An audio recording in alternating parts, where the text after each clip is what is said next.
But there's one refinement I'd like to add, and this is a personal pet peeve about behavior on the web sometimes. Let me show you. I'm sure you've encountered this before. Let's log out. Suppose I log out, and then I try to go to /users/1/edit. It says, please log in, so I log in. Now wait a minute, that's not where I was trying to go. I was trying to go to the edit page. So this is the sort of case where I really feel like this is not the right behavior. If you try to hit a page that's protected, and then it prompts you to log in, it should redirect you to the place you were trying to get to. That's a behavior I like to call friendly forwarding. So what we're going to do is store the URL that people are trying to get to, and then redirect them to that URL if it exists. And this is the kind of thing where you could go either way. You could implement this first, but this is the sort of thing I would probably implement with test-driven development ordinarily, so let's try that out. Let's think about where it goes. Well, we need a protected page to forward to, and we only have one protected page that can be rendered as a regular web page right now, which is edit. So that's here, test, successful edit. So what we can do here is, instead of doing login as @user and then getting the edit user path, we can just reverse these. Do this. We can do get edit user path and then log in as the user. And then instead of asserting the template users edit, we should redirect to the edit user path. So it's redirected to edit user path of @user. Because we've changed the behavior, we should probably change this to test successful edit with friendly forwarding. So we get the path, but we're not logged in, so then we log in, and then we should be redirected not to the profile page, but to the edit user path. I'm going to save this. We'll go red. Good. One of the reasons it's nice to write a test here is because this test is really short. Like literally, we just swapped a couple lines and we replaced the rendering the template with this assert for redirection. But the implementation is actually a lot more complicated than this. So it's really nice to have this simple test, and once we get it to pass, we can be confident that things are working properly. Let's think about what we want to do here. So we've got here in the users controller, think about what's going on here. So we're getting the edit user path of @user. So that's getting routed to the edit action.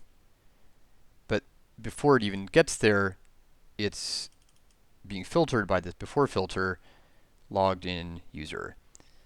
So unless logged in, we want to redirect them with this flash message. But before doing that, we should store the location of where they're trying to go. So I'm going to define a method for that. Of course, there is no such method yet. We have to define it, so that's going to go in the sessions helper. Let's store the location down here.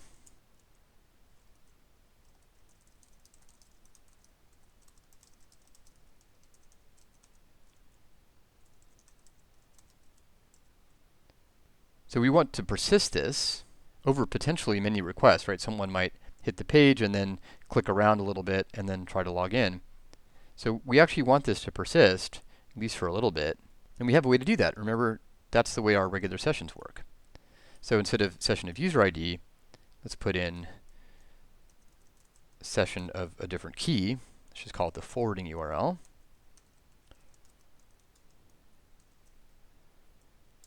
And now we have to figure out, well, how do we pull this URL out? And this is kind of tricky, so let me show you how it works. Let's take a look at what do we want to do here. Let's put a debugger in here. Save this, and let's go to log out. Let's go to one of those protected pages again, /user/1/edit. Oh, it actually worked inside the test. Look at that, that's pretty cool. That's not what I was looking for. Let's just do it in the browser. Go over here. So this is where the server's running. Now there's a special object called request. It's got a bunch of stuff in it. kind of scroll up and see this has all kinds of useful information. But what we want is stored in request.url. This is the fully qualified URL of the page we're trying to get to. So we want something like this. But there's one subtlety, which is that we should only do this redirect if somebody's going to a page that actually involves rendering. So the redirect we're going to make, we're going to end up trying to redirect people to this URL, this forwarding URL. That's a GET request. So suppose someone somehow issued a patch request to this application. If we then tried to forward them there, it would be issuing a GET request to a URL that can't accept that kind of request. If that doesn't make sense, don't worry about it too much. This is a really subtle issue. The bottom line is that we only want to do this if this is a GET request. And the way to do that, we can test it here.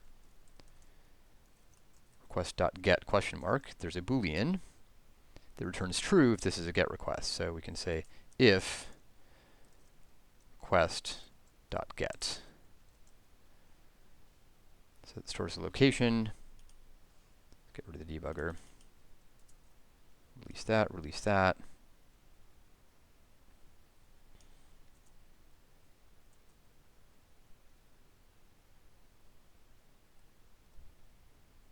And now think about where this redirect is going to happen. So remember, we're right now redirecting users who log in to their profile page, and that happens in the sessions controller. Right, this controller for new sessions. So we do this, we create a session, we log the user in, and then redirect to the user's profile page. So we're going to change this line here. Instead of redirecting to the user, we're going to redirect back to the forwarding URL. Redirect back to this place they were trying to get to. Redirect back, or some default. So here we're going to do redirect back, or the default being the user's profile page. Of course, that means we have to define this helper. This is a common thing. This is the way most people I know develop. You just say, well, let's just assume we have a method called redirect back, or that's what it's going to look like, and now I have to define it. So let's put it in here.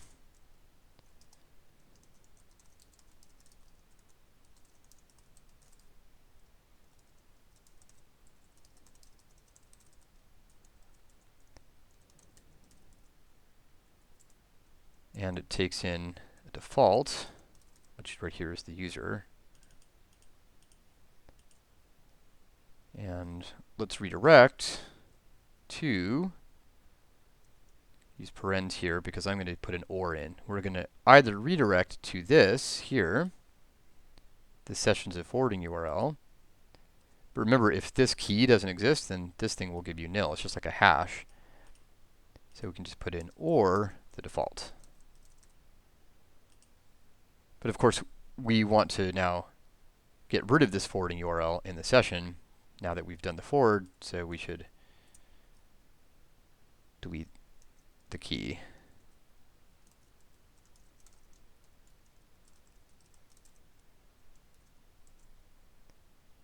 Now at this point you might worry that, well, if we redirect here, does this line even get called? And the answer is yes, that this redirect actually doesn't happen right away. It happens only when we hit the end part of this. So all of the lines after the redirect are executed. That's a potential security hole, by the way. You have to be careful about this because it's tempting to think if you redirect that nothing else happens. But if there was something really dangerous down here, it would still be executed. So you should be careful about that. Let's save these and see if it's working.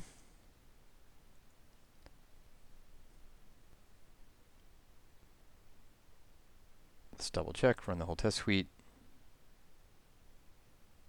All right. So here's our test. Let's actually verify it in the browser. Go to here. Ask me to log in. Should redirect me to the update profile page. There it goes. By the way, you might have noticed that we didn't actually test for this thing here, whereas it's in the sessions helper. We have not actually tested that we delete this forwarding URL. So if you forgot this, users would be redirected to the forwarding URL until they ended the session by closing the browser. And writing a test for that is left as an exercise. But we can see that it's working in the browser by logging out. Logging back in, and this should now redirect to the profile page and not to the user edit page. Yep, great. That completes the edit and update functionality. Things are working really nicely now. We've got these two actions that allow us to update user information. They're protected against non-logged in users and against incorrect users. And we've implemented this nice friendly forwarding so that users get redirected to the pages they're actually trying to get to.